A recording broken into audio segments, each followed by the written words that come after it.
my approach to politics is not tribal. I welcome everybody and try and assist whoever I can. I entered representation politics in 1996 and stood for election in 1997. But my interest in political matters predates that by a long time. I was a member of the Abeng group in the 1970s and the New Beginning movement in the 1990s. My politics are left of center, and therefore I'm motivated by a weak but abiding faith in the Christian ethic. I'm a clergyman, and I believe that Jesus is to be found in the marketplace. And so I gravitated towards the People's National Party because their philosophy of democratic socialism, while not being identical to the principles I stood for, was closer than another party. The system of political economy which we have in Jamaica will never be able to provide for the reasonable aspirations of the people of Central Kingston. Certain good things and improvements can happen, but it is not possible under the present arrangement for land ownership, financing, education, health, all of these things, for Central Kingston ever to be like Upper St. Andrews. Let me describe a little bit about Central Kingston.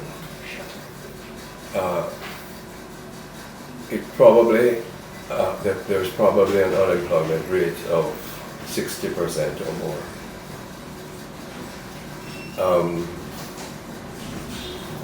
The housing stock is disgracefully run down. These used to be proud areas of the city. Over time, because of neglect, out-migration,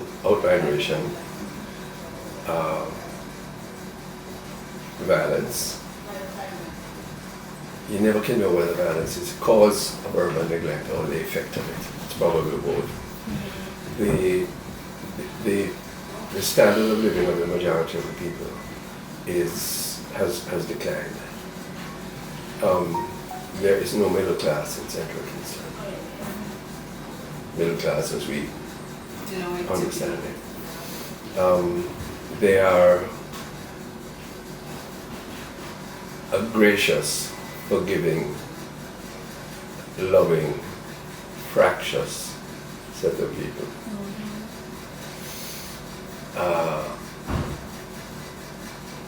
But what they need, our present system of government cannot deliver in the time and to the extent that they need it. And this is not unique to Central Kingston.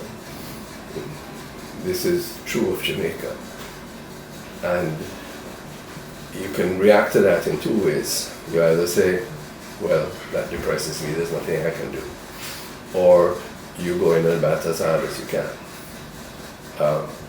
Obviously, I've tried to do the latter.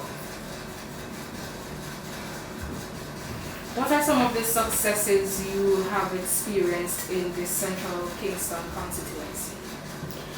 A question that's often asked, and it's a question that usually I react adversely to.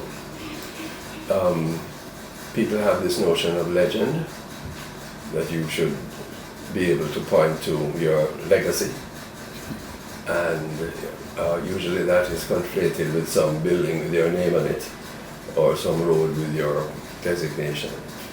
I have none of those and wish none of those. The central effort that I have made over the period is to encourage education, education, and education. I can go through the list of roads that have been repaved over the times. It's a long list.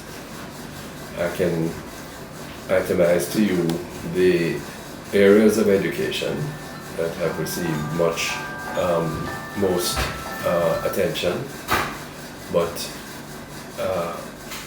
and the areas of social improvement, of economic enablement, infrastructural development.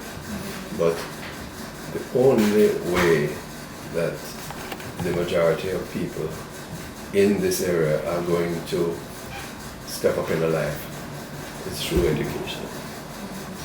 How did you deal with the recurring decimal of crime and poverty in this constituency? Without being economistic, poverty engenders crime. Not entirely. You can be wealthy and criminal too. But the stark deficiencies of life, the absence of family life, very, very important. There are so many of my colleagues, young and older, whose family lives have been the casualty of political engagement. It is a tragic, understated truth, because it is a 24/7 operation, because you have no privacy, okay? And